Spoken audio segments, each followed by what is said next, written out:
15장 1절에서 7절까지 말씀입니다. 요한복음 15장 1절에서 7절까지 말씀입니다. 제가 한 절, 여러분 한 절 교독을 하겠습니다. 나는 참 포도나무요 내 아버지는 농부라.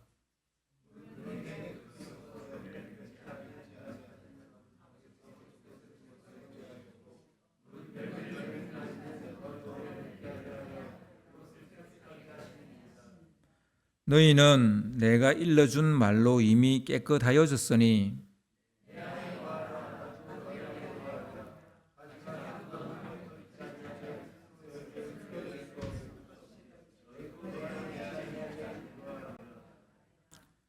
나는 포도나무요 너희는 가지라. 그가 내 안에 내가 그 안에 거하면 사람이 열매를 많이 맺나니 나를 떠나서는 너희가 아무것도 할 수 없음이라.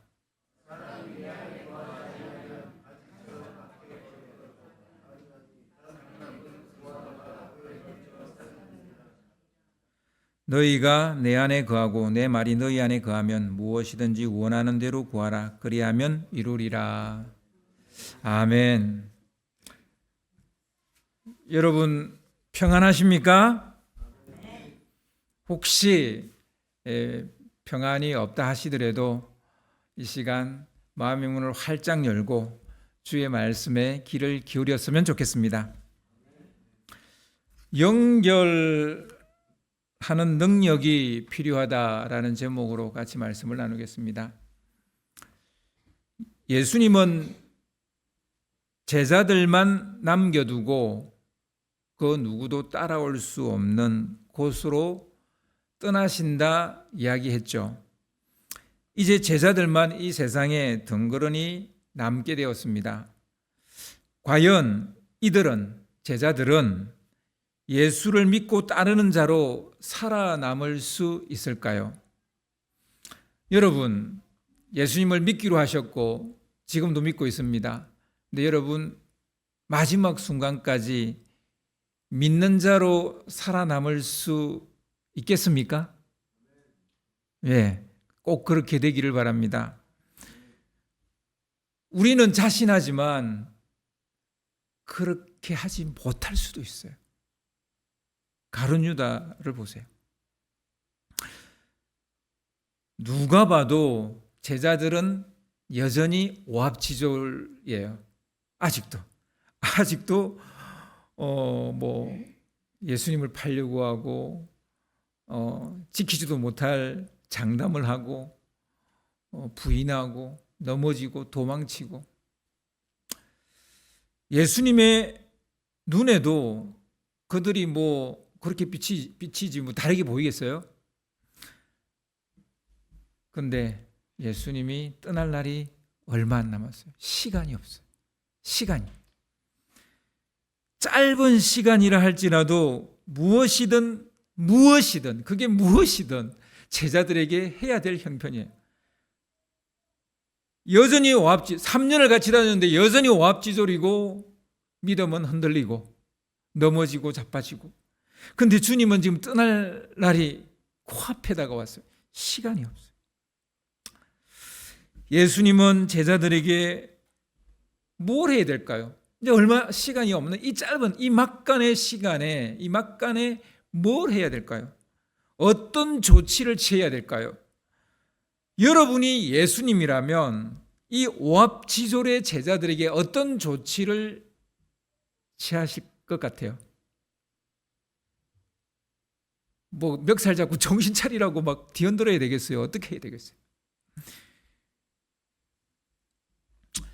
삼국지연에 보면 유비와 오나라 송건이 연합해서 조조와 싸웁니다. 그게 적벽대전이죠. 다 아는 것처럼 유비와 오나라 송건이 조조를 이깁니다. 그렇게 해서 그들은 형주라는 땅을 차지하게 되는데, 근데 이제 문제는 그 이유입니다.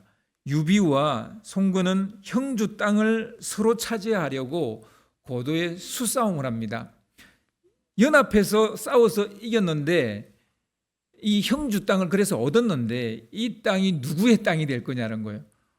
유비는 당연히 그 땅이 자기의 땅이 되기를 바랬고, 그리고 오나라 송건은 당연히 자기 나라 땅이 되기를 원하겠죠.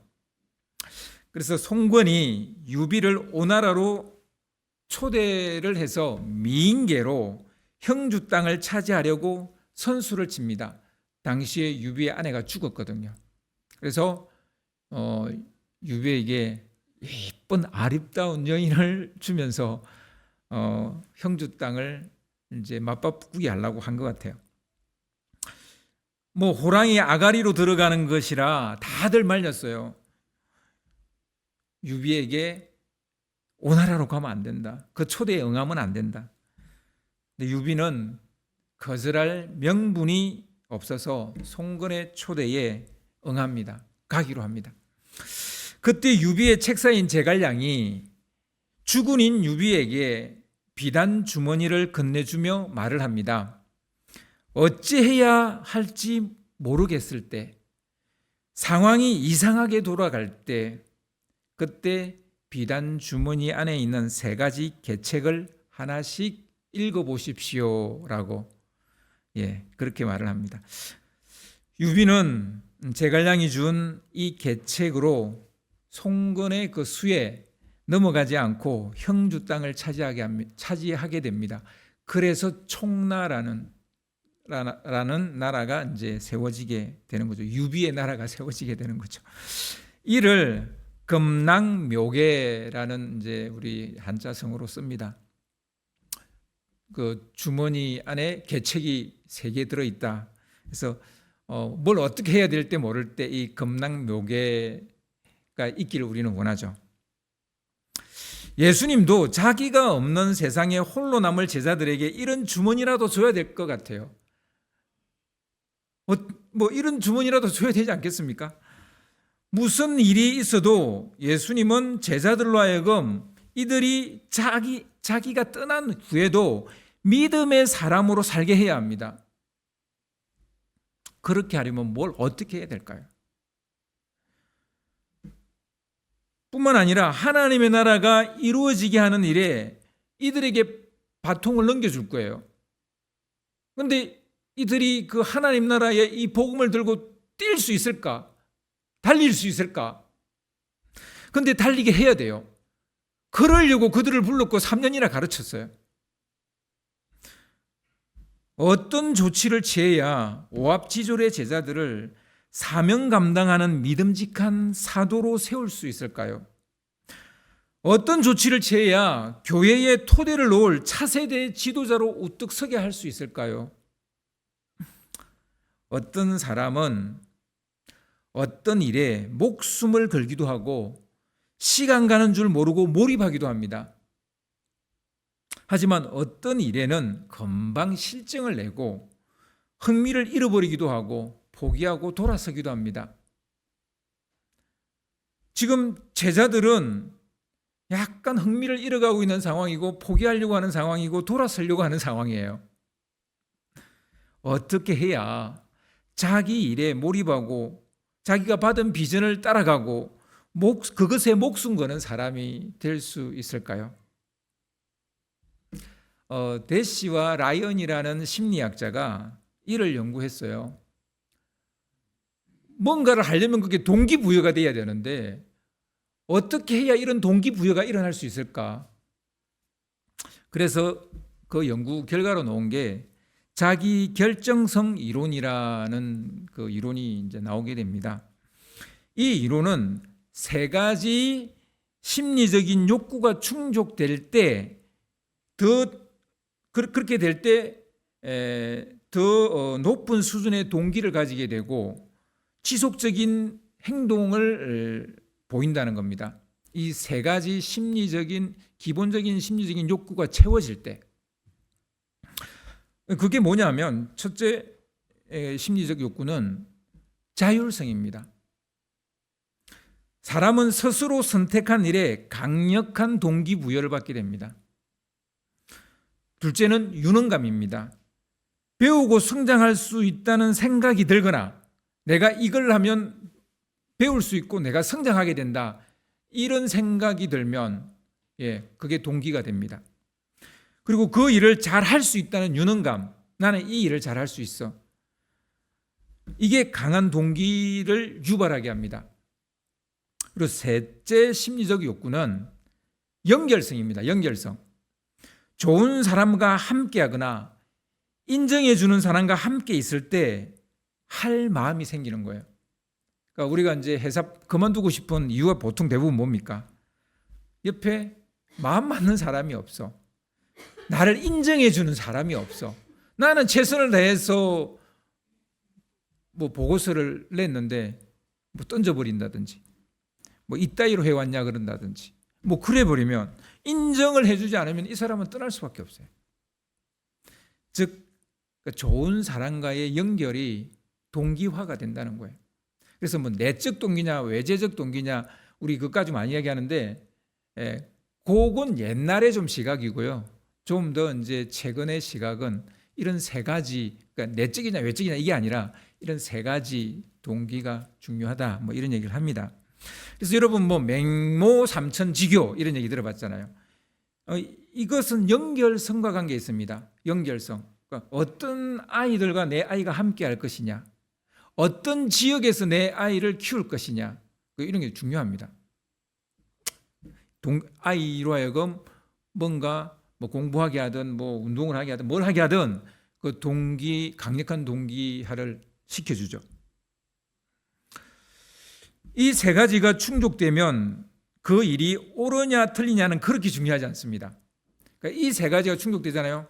자율성이 주어지고 유능감이 생기고 막 연결성이 좋고 막 이러면 그 일이 나쁜 일이라 할지라도 이 세 가지가 충족되면 합니다. 목숨 걸고 합니다. 여러분 통일교나 뭐 신천지에 빠진 젊은 사람들 보세요. 목숨 걸고 합니다. 틀렸잖아요. 그 이단이잖아요. 잘못된 진리잖아요. 그런데도 합니다. 왜요? 이 세 가지가 충족이 된 거예요. 강력한 동기화가 이루어지면 물불 가리지 않는 사람이 될 수가 있습니다. 우리 아이 그렇게 키우고 싶어요? 아니요? 그렇게 안 키우고 싶으세요? 여러분 뭐 다 그런 마음이 있으시리라 보는데요. 하여튼 자녀 양육할 때 아이에게 자율성을 주어서 스스로 판단하고 선택하게 해야 됩니다.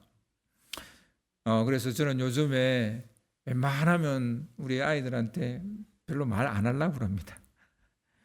자기들이 선택해야 잘 할 수 있어요. 그리고 이제 유능감을 가지게 하려고 합니다.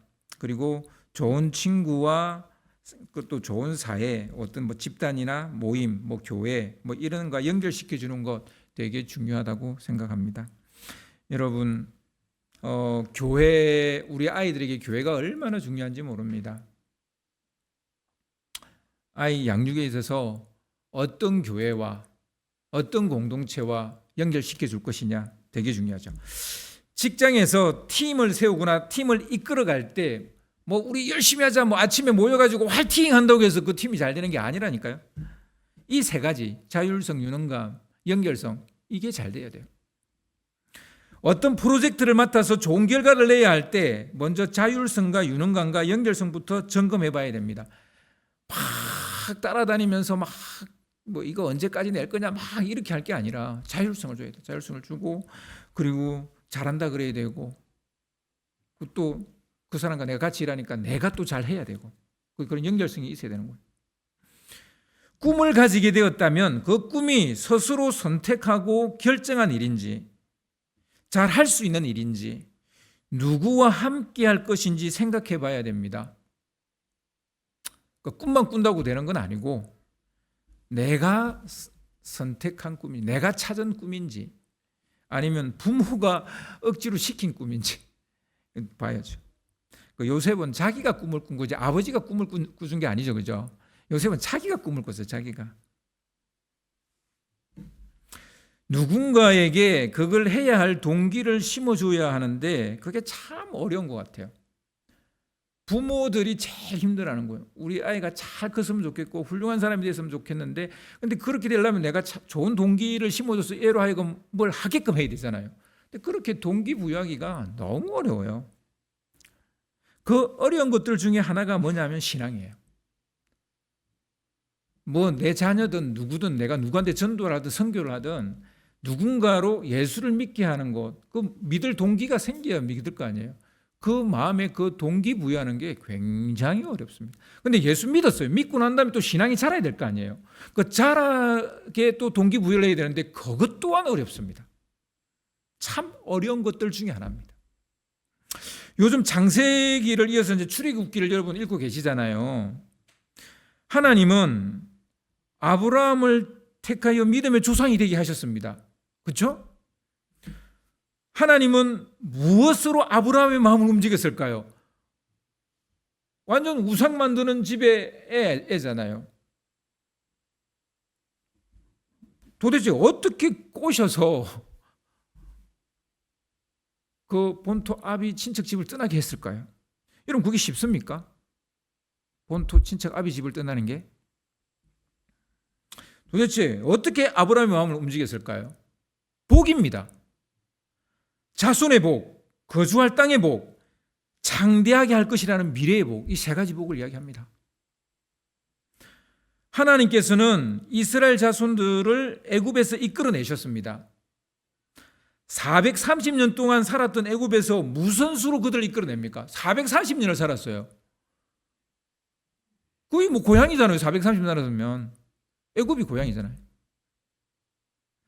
그런데 그들을 어떻게 끌어낼 수 있을까요? 쉬운 일이 아니에요. 그런데 자유와 약속의 땅과 미래를 약속합니다. 그것으로 그들을 이끌어내는 거예요. 그러나 여전히 하나님이 볼 때 그들은 믿음지 못했죠. 그래서 신의 산으로 불러서 그 백성과 언약을 맺고 율법을 줍니다. 그들을 완전히 믿지 못해서. 그렇게 단둘이 했음에도 불구하고 이스라엘은 하나님께 붙어 있어요? 아니면 떨어져 나가요? 떨어져 나가요. 여호와의 신앙에서 돌아서게 됩니다. 참 어려운 일이에요. 하나님의 목적은 분명합니다. 요한복음 15장 16절을 좀 띄워주세요. 요한복음 15장 16절을 보시면 너희가 나를 택한 것이 아니요 내가 너희를 택하여 세웠나니 이는 너희가 가서 열매를 맺게 하고 또 너희 열매가 항상 있게 하여 내 이름으로 아버지께 무엇을 구하든지 다 받게 하려 함이라. 아멘. 하나님께서 제자들을 택한 것은 그들로 하여금 믿음 안에 항상 있게 하고 믿음의 열매를 맺게 하려는 것이라는 겁니다. 그래서 그들을 택했어요. 그런데 현 상황을 보면 어떻습니까? 제자들은 거의 실패에 가깝습니다. 무엇이 문제입니까? 예수님의 가르침이 문제입니까? 예수님이 말을 잘못했어요? 말이 어눌했어요? 비유가 이상했어요? 가르치는 스킬이 없었어요? 믿음. 예수님은 이 문제를 풀고 아버지께 가야지 아버지께 이 상태로 그냥 제자를 두고 아버지께 갈 수는 없는 거예요. 어떻게든지 이 문제를 풀고 가야 돼요. 예수님은 제자들을 위해서 그럼 어떤 주머니를 건네줬을까요? 그들이 믿음으로 살아남고 사도가 되고 교회의 토대를 쌓고 그런 사람이 되게 하기 위해서 예수님은 뭘 주고 갔습니까? 우리 지난주 이야기했잖아요. 뭐 성령을 주시고 보혜사 성령을 주시고. 오늘은 특별히 강력한 동기를 유발하는 기본 심리 욕구 중에서 연결성과 관련해서 여러분과 이야기해 보려 합니다. 오늘 본문 5절을 보시면요. 오늘 본문 5절을 좀 띄워주세요. 나는 포도나무요 너희는 가지라. 그가 내 안에 내가 그 안에 거하면 내가 그 안에 거하면 사람이 열매를 많이 맺나니 나를 떠나서는 너희가 아무것도 할 수 없음이라. 이들이 뭔가 할 수 있는 사람이 되기 위해서 내놓은 첫 번째 계략 이거예요. 연결성. 포도나무와 가지. 너희와 나는 포도나무와 가지로 연결되어 있다는 거예요. 그리고 내가 너희 안에, 너희가 내 안에. 이 연결성을 이야기하신다는 거예요. 연결성을. 여러분, 이 구절보다 연결성을 더 잘 설명하는 말은 아마 지구상에 없을 겁니다. 나는 포도나무요, 너희는 가지니. 정말 좋죠. 한편의 시 같기도 하고 너무나 멋진 얘기예요. 예수님과 이렇게 연결되어 있다면 그 사람은 많은 열매를 맺게 될 것이라고 말합니다. 예수님을 떠나서는 아무것도 할 수 없을 것이라고 말합니다. 그러니까 연결성을 이야기한다는 거예요. 떠나면서 너희와 나는 하나다라는 거예요. 연결되어 있더라는 거예요. 좀 살아보니까, 저보다 많이 사신 분들은 더 잘 아실 것 같은데요. 하여튼 저도 조금 살아보니까 노력이라는 게 참 중요하더라고요. 그리고 운도 좀 따라야 됩니다. 사는데, 그죠? 하지만 그 무엇보다 중요한 것은 전능하신 하나님이 내 백이냐 아니냐, 이게 중요하더라고요.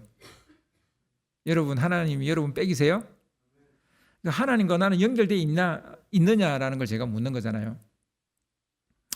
댐에 수억 톤의 물을 저장해 두면 뭐합니까? 각 집으로 보낼 파이프라인이 없다면 단 한 모금도 우리는 마실 수 없습니다. 화력발전소나 원자력발전소를 통해서 전기를 엄청나게 생산하면 뭐래요? 전선이 우리 집까지 연결되어 있지 않으면 어떤 혜택도 받을 수 없습니다. 중동에 석유가 많이 매장되어 있으면 뭐합니까? 지금 유조선이 호르무즈 해협을 통과하지 못해가지고 유가가 폭등하고 있는데요. 무한한 힘을 공급받을 수 있는 최고의 비결은 연결성이에요. 연결성. 여러분, 우리는 하나님과 이런 파이프라인으로 연결되어 있는 것을 믿으십니까? 연결되어 있는 존재예요. 말씀하시잖아요. 나는 포도나무요, 너희는 가지라고. 포도나무와 가지는 연결되어 있는 거잖아요. 주님은 강조해서 말씀하십니다. 나를 떠나서는 너희가 아무것도 할 수 없습니다. 그래서 요한복음 15장 16절을 우리가 자세히 보아야 됩니다. 요한복음 15장 16절을 좀 띄워주세요. 다시 읽겠습니다. 너희가 나를 택한 것이 아니요 내가 너희를 택하여 세웠나니 이는 너희로 가서 열매를 맺게 하고 또 너희 열매가 항상 있게 하여 내 이름으로 아버지께 무엇을 구하든지 다 받게 하려 함이라. 이 관계의 주체가 누굽니까? 지금 관계에 관한 얘기를 하는데, 연결에 관한 얘기를 하는데 지금 주체가 누구예요? 누가 누구를 먼저 택했습니까? 예수님이 제자들을 택했어요. 제자들이 예수님을 택한 게 아닙니다. 얼핏 보면 제자들에게는 자율성이 없어 보이죠. 하지만 이 말씀 안에 놀라운 역설이 있습니다. 내 이름으로 아버지께 무엇을 구하든지 다 받게 하려 함이라. 너희가 예수님의 이름으로 기도하면 다 받게 하시겠다는 거예요. 기도는 단순한 연결망이 아니에요. 단순한 연결망, 즉 그냥 단순한 네트워크가 아니라고요. 우리가 주님을 선택하는 행위입니다. 기도는 자율성이에요. 하나님이 나를 선택했지만 기도는 내가 하나님을 지금 선택하는 거예요. 내가 하나님을 찾는 거예요. 우리가 주체가 되는 순간입니다. 여러분은 여러분 인생을 살고 싶으면 기도를 하셔야 돼요. 기도는 내가 먼저 주님을 찾고 선택하는 자율성의 최고봉입니다. 믿음의 행동 중에 하나입니다. 그래서 기도는 믿음의 행동 중에 하나입니다. 믿지 않는데 기도할 사람이 누가 있겠어요? 십자가는 하나님과 예수님이 우리에게 베푸신 일방적인 은혜입니다. 하지만 우리가 주님을 선택하는 믿음이 없다면 그 놀라운 은혜도 우리에게는 아무 소용이 없어요. 기도는 하나님과 연결할 수 있는 가장 좋은 파이프라인입니다. 그것도 내 쪽에서 꼭지를 열 수 있는 파이프라인이에요. 기도만이 유일하게 내 쪽에서 꼭지를 열 수 있어요. 이런 자율성과 연결성이 다 있는 거죠. 그리고 내가 기도할 수 있잖아요. 유능감도 있는 거죠. 기도를 하지 않는다는 것은 집에 수십억을 쌓아놓고 한 푼도 쓰지 않고 죽는 거하고 똑같은 거예요. 예수님은 제자들에게 연결성을 말씀하시면서 좋은 연결을 위한 두 가지 비결을 말씀하십니다. 뭐 연결성이 이제 중요하다는 건 알겠죠. 근데 어떤 연결성이어야 되냐는 거죠. 그 첫째 비결은 손질입니다. 깨끗하게 다듬는다는 거예요. 다듬는 거. 오늘 본문 2절을 보시면, 오늘 본문 2절입니다. 오늘 본문 2절을 보시면, 무릇 내게 붙어 있어 열매를 맺지 아니하는 가지는 아버지께서 그것을 제거해 버리시고, 무릇 열매를 맺는 가지는 더 열매를 맺게 하려 하여 그것을 깨끗하게 하시느니라. 예수님은 참 포도나무고요, 가지는 사람들이고요, 농부는 하나님 아버지라고 이렇게 이제 약간 비유를 들었습니다.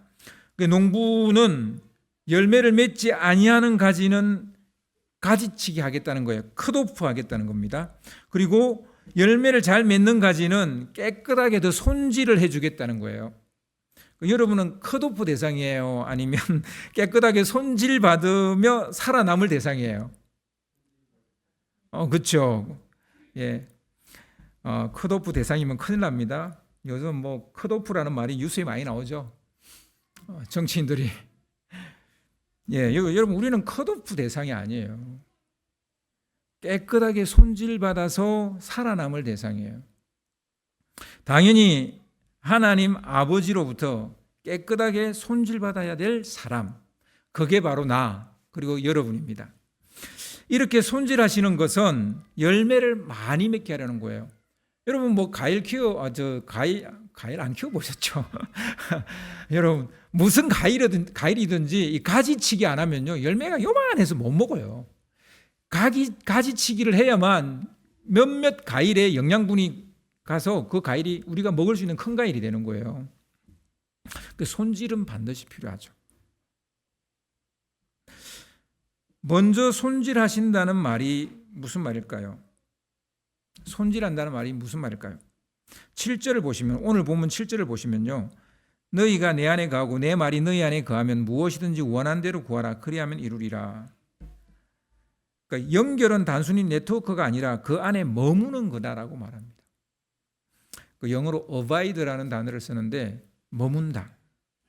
사랑하는 사람이 생기면 한 공간에 머무르기를 좋아합니다. 그것도 좁은 공간에 들어가기를 좋아합니다. 저도 저희 집사람하고 연애할 때 노래방 가는 거 좋아했어요. 여러분 누구나 마찬가지예요. 같은 관심사에 머무는 것을 또한 좋아합니다. 서로 이야기하잖아요. 사랑하는 사람과 이야기하면은 막 관심사가 거의 비슷해가지고 막 그 얘기 그 관심사 안에 같이 머무는 거예요. 같은 것에 시선이 머물게 됩니다. 사랑하는 사람은 같은 것을 바라봅니다. 그래서 여러분 결혼하신 분들은 이제 아이를 낳잖아요. 그러면 그 아이를 바라보는 거예요. 같은 관심사고 같은 사랑의 대상이기 때문에 그 아이를 바라보는 거예요. 요한복음 15장 9절 10절을 보시면요. 요한복음 15장 9절 10절을 보시면 아버지께서 나를 사랑하신 것 같이 나도 너희를 사랑하였으니 나의 사랑 안에 거하라. 내가 아버지의 계명을 지켜 그의 사랑 안에 거하는 것 같이 너희도 내 계명을 지키면 내 사랑 안에 거하리라. 거한다는 또 다른 말은 사랑한다는 말이에요. 그러니까 거한다는 것은 머문다는 거잖아요. 그 안에 머문다, 그와 함께 있다 이런 뜻이잖아요. 그게 다른 말로 함께 있다는 말의 다른 말은 사랑이에요. 그 안에 거한다는 말의 다른 언어는 사랑이라고요.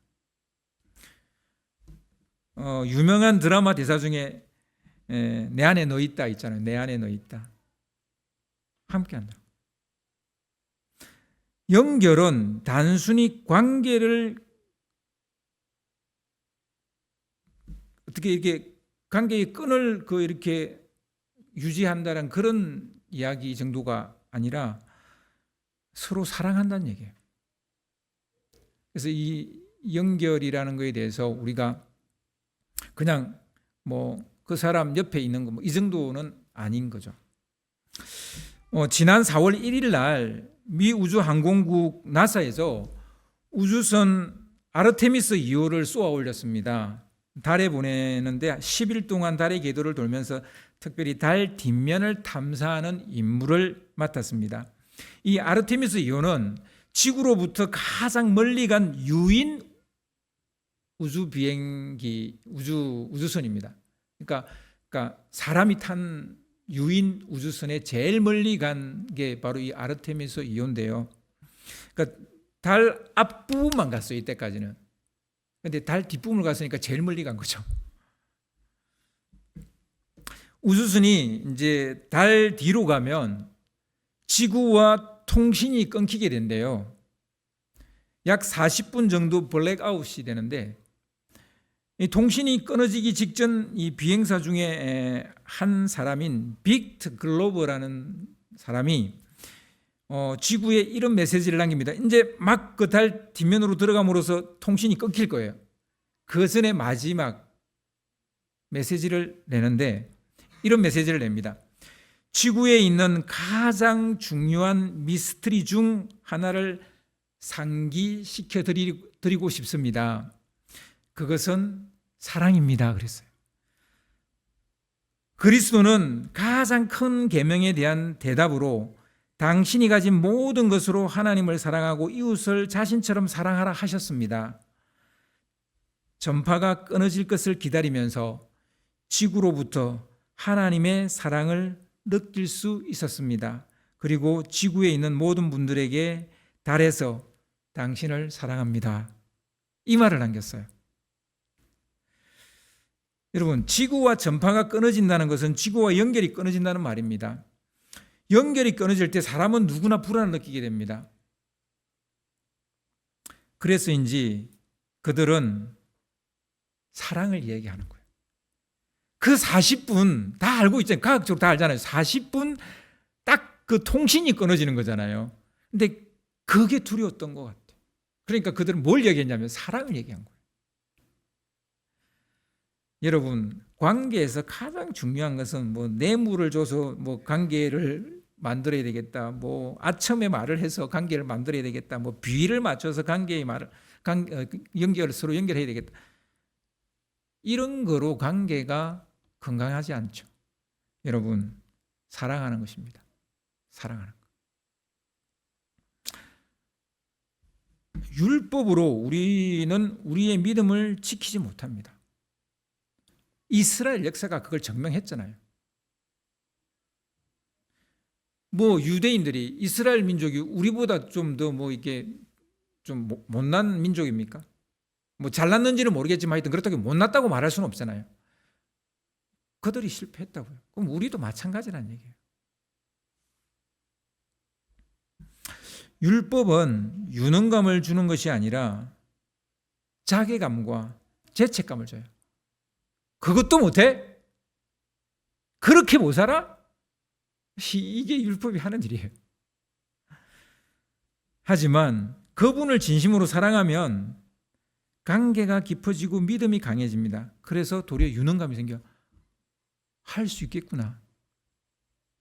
사랑하면 할 수 있겠구나. 여러분, 사랑하면 다 한다니까요. 우리 이제 여자분들이 이제 결혼과 함께 아이를 낳게 되면 결혼하기 전까지는 진짜 뭐 아무것도 못할 것처럼 보여요. 뭐 반찬도 못할 것 같고, 밥도 못할 것 같고, 빨래도 못할 것 같고, 집안 청소도 못할 것 같고, 다 못할 것 같아. 애도 못 키울 것 같고, 다 그런데요. 아이를 낳고 나면요, 다 해요. 사랑해서 그래요. 사랑하는 존재가 생겨서 하는 거예요. 그게 율법입니까? 내 자식이 율법이에요? 내가 키워야 될 율법이에요? 아니잖아요. 사랑이잖아요. 사랑 덩어리잖아요. 그러니까 다 하는 거예요. 모르는 것만 핸드폰 찾아가면서 막 다 하는 거예요. 믿음이 이렇게 우리의 유능감을 키워주는 거죠. 요한복음 14장 12절을 좀 띄워주시기 바랍니다. 요한복음 14장 12절을 보시면 내가 진실로 진실로 너에게 이르노니 나를 믿는 자는 내가 하는 일을 그도 할 것이요 또한 그보다 큰 일도 하리니 이는 내가 아버지께로 감이라. 그러니까 똑같은 인생을 살지만 행복을 느끼는 강도는 다 다를 수 있습니다. 그 행복의 차이는 관계의 밀도에서 오는 거예요. 여러분, 예수님 믿고도 행복하지 않는 것은 예수님을 그 믿는 그 믿음이 그 믿음의 밀도에 문제가 있는 거예요. 행복하지 않은 거는. 근데 예수님 믿고 정말 행복한 사람이 있어요. 그거는 예수님과 관계의 밀도가 되게 좋은 거예요. 친밀감을 아는 거죠. 근데 예수님을 믿었는데 이 관계의 밀도를 모르니까 예수님 믿어도 별 행복하지도 않고 교회 별로 가고 싶지도 않고 예배가 사모되지도 않고 그런 거예요.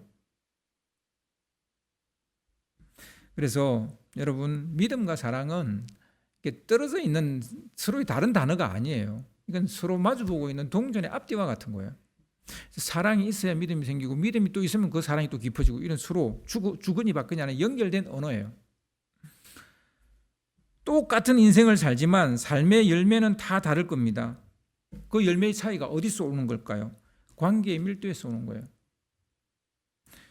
관계의 밀도는 그냥 좋아질까요, 그럼? 그냥 가만히 있는데 막 그 사람이 막 되게 좋아질까요? 뭐 잘생기면 좀 그렇긴 한 것 같더라고요. 여러분, 자기를 내어주는 사랑이 있어야 관계의 밀도는 깊어집니다. 뭐 아무리 뭐 차은우 같이 생겨도요, 결혼했는데 설거지도 안 도와줘, 청소도 안 도와줘, 지 것만 챙겨 먹어. 그러면 사랑하겠습니까? 차은우 얼굴도? 안 돼요. 안 된다니까요. 여러분, 그렇습니다. 하나님은 우리와 관계의 밀도를 높이기 위해 독생자를 이 땅에 보내시고 우리를 위해 자신을 내어 주셨습니다. 예수님이 떠나신 후에 보혜사 성령님도 주실 것입니다. 이렇게 모든 걸 내어 줬기 때문에 우리가 그분을 사랑하는 거예요. 하나도 우리를 위해서 내어준 것도 없으면서 우리를 사랑한다 그러면 우리가 그분의 사랑을 믿겠습니까? 우리가 2000년이 지나도 예수님을 사랑하는 것은 그분이 자신을 내어줬기 때문에. 살다 보면 지치고 힘들 때가 왜 없겠어요? 그때마다 가장 힘이 되는 말이 저는 이 말씀이라고 생각합니다. 여러분 좀 지쳐 계세요? 힘드세요? 뭐 막막하세요? 답답하세요? 이 말씀을 여러분 마음에 한번 새겨보시기 바랍니다. 나는 포도나무요 너희는 가지라. 이 말씀을 가슴에 좀 새겨보시길 바랍니다. 그분과 연결되어 있다는 것이 얼마나 위안이 되고 힘이 되는지 모릅니다. 때로는 전화 한 통이 큰 힘이 될 때가 있잖아요. 보통 자살하는 사람이 마지막에 누군가에게 전화를 한다잖아요. 대부분 한대요. 하는데 안 받거나 받아도 너 괜찮아? 이런 말을 해주는 사람이 없는 거예요. 너 지금 괜찮아? 이 말을 해주는 사람이 없는 거예요. 때로는 살며시 건네는 안부의 인사가 혹은 작은 관심이 우리가 새 일을 시작할 힘이 됩니다. 동기부여가 됩니다. 연결의 힘, 관계의 힘, 그 친밀함에서 살 소망을 얻고 살고자 하는 삶을 살아내는 여러분 되시기를 주님의 이름으로 축원합니다.